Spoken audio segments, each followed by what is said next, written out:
বন্ধুরা, আখি যেটা বলে সেটাই কিন্তু করে। আখি কিন্তু আমাদের বলেছিল আমি চাঁদের দেশে যাচ্ছি। আসলে মূলত আখি কিন্তু চাঁদের পাহাড়ে গেছে। আখি কিন্তু অ্যাডভেঞ্চার রিসোর্টে আছে এখন। অ্যাডভেঞ্চার রিসোর্টটা কিন্তু অনেক সুন্দর।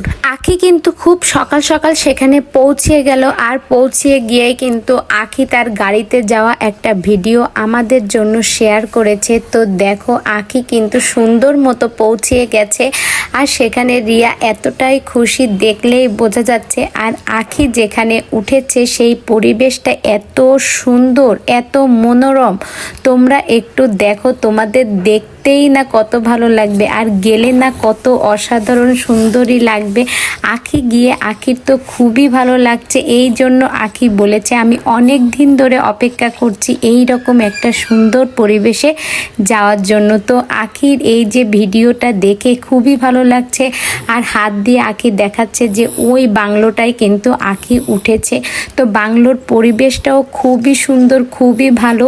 সব ছবিগুলো দেখে আমার এত ভালো লাগছে, আর আমারই যেতে মন চাইছে। দেখো, বাংলোর ভিতরটা কিন্তু এই রকম সুন্দর।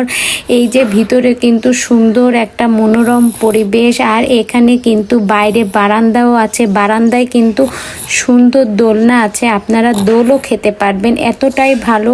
জানলায় পর্দা দেওয়া আছে। বাইরের পরিবেশটাও খুবই সুন্দর, সিমসাম একটা নিরিবিলি পরিবেশ। অনেক আপুরা আছে সারাক্ষণ চাকরি করে, এই ক্ষেত্রে কিন্তু কলহ জঞ্জাট মাথার উপরে লেগেই থাকে, বিশেষ করে ঢাকার আপুরা। সেই সব আপুরা চায় একটু নিরিবিলি পরিবেশে যেতে, তারা কিন্তু এই রকম সুন্দর একটা পরিবেশে গিয়ে ঘুরে আসতে পারেন। এখানে কিন্তু দুজন থাকা যায় এক বেডে, এইরকমই একটা সুন্দর সিস্টেম রয়েছে, গেলেই খুবই ভালো লাগবে।